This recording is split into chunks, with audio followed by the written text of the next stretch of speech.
2013 nero per il lavoro nell'Isontino che rispecchia il trend negativo dell'intera regione. Nubi nere si addensano all'orizzonte. Assessore, come si può intervenire per evitare lo scoppio del prossimo temporale? Sicuramente usciamo da un periodo non semplice e quello che ci si prospetta è un periodo altrettanto complicato.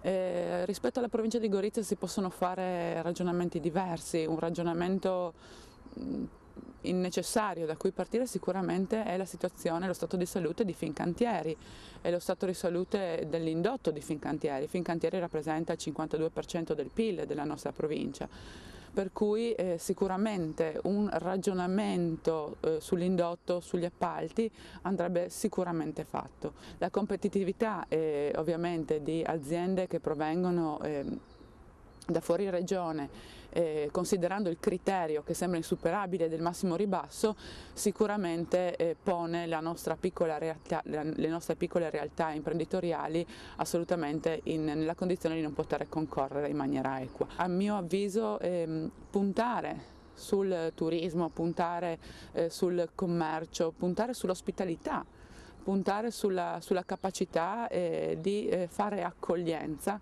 potrebbe essere una risorsa importantissima e ancora non sfruttata adeguatamente. Va da sé che per riuscire a sfruttare il prodotto turismo a pieno bisogna avere una cultura del turismo che a mio avviso purtroppo manca ancora nella nostra regione. È necessario quindi che la formazione svolga da questo punto di vista un ruolo estremamente importante. Bisogna creare una cultura dell'accoglienza, bisogna cominciare a pensare che il territorio è fondamentalmente la più grossa risorsa che abbiamo.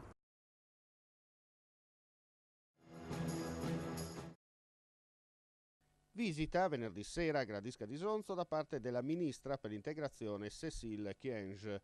Signor Sindaco, tutto pronto? Beh, innanzitutto presenteremo alla Ministra, che è quello il motivo della sua visita, tutti i progetti che la nostra struttura ha messo in atto in questi anni di accoglienza, di solidarietà nei riguardi degli ospiti del CIE e del CARA in modo particolare, e ribadiremo sicuramente alla Ministro la linea della nostra amministrazione, la non riapertura del CIE e la chiusura, noi diciamo il contenimento per quanto riguarda il numero degli ospiti nel CARA.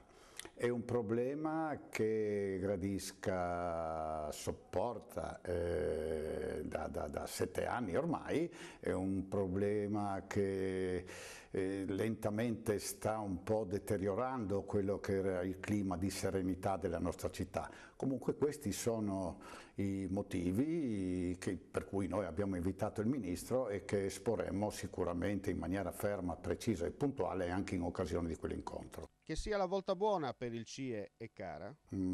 Speriamo, dai, io non è che sono molto fiducioso, ma comunque ci auguriamo che perlomeno un po' di sensibilità anche da parte del nostro governo nei riguardi della nostra comunità ci sia.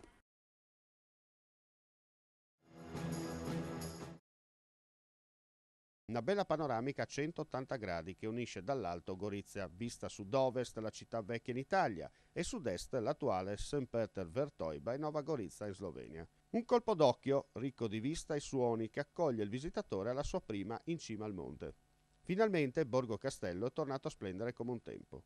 Gli ultimi interventi hanno consentito la riapertura al traffico di tutta l'area fino alla chiesetta di Santo Spirito e piazzale Seghizzi ai piedi del Mastio. La viabilità ha subito l'inversione del senso di marcia attorno al borgo, quindi per raggiungere piazzale Seghizzi dalla porta Leopoldina bisognerà procedere lungo via dei musei provinciali, quindi per ritornare verso la salita di Viale D'Annunzio si potrà percorrere la strada che costeggia l'antico camminamento. Il rilancio del borgo dovrà passare anche attraverso la riapertura della Lanterna d'Oro, storico ristorante del borgo, e del bar museo. Per entrambi la provincia di Gorizia ha già pubblicizzato i bandi di gara per la cessione in affitto. Per ora non resta che l'inaugurazione, il consueto taglio del nastro che in tempi di spending review Operazione trasparente senza tanti fronzoli, visti i tempi di vacche magre, magari unificato all'inaugurazione della nuova pavimentazione davanti alla Galleria Bomba. Prima tappa concreta del progetto, che da qui alla metà del prossimo anno dovrebbe veder conclusi i lavori all'ascensore del castello. Riordino delle province in Friuli Venezia Giulia. La strada intrapresa dall'assessore regionale alle autonomie locali Paolo Panontin non piace nemmeno a Gorizia, come ci conferma Ilaria Ceccot, assessore provinciale dell'ente isontino. Diciamo che quantomeno le modalità con cui il disegno di legge 29 sta arrivando al suo compimento lasciano perplessi. Notevolmente perplessi, perché sì, è vero, nell'accordo di coalizione che ha eletto il presidente Serracchiani, maggioranza di cui anche Sinistra Ecologia e Libertà fa parte, sicuramente c'è il riordino degli enti locali. In questo momento il DDL 29 invece fondamentalmente prevede una norma transitoria al fine di non mandare al voto la provincia di Pordenone.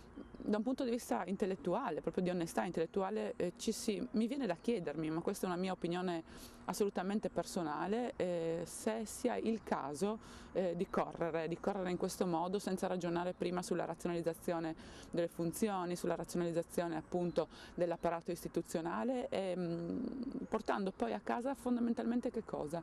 Una norma che impedisce al cittadino di esprimere la rappresentanza democratica. Quindi io mi chiedo fondamentalmente qual è la logica di fondo rispetto a questa estrema fretta, che rischia di essere l'unica cosa che poi alla fine portiamo a compimento.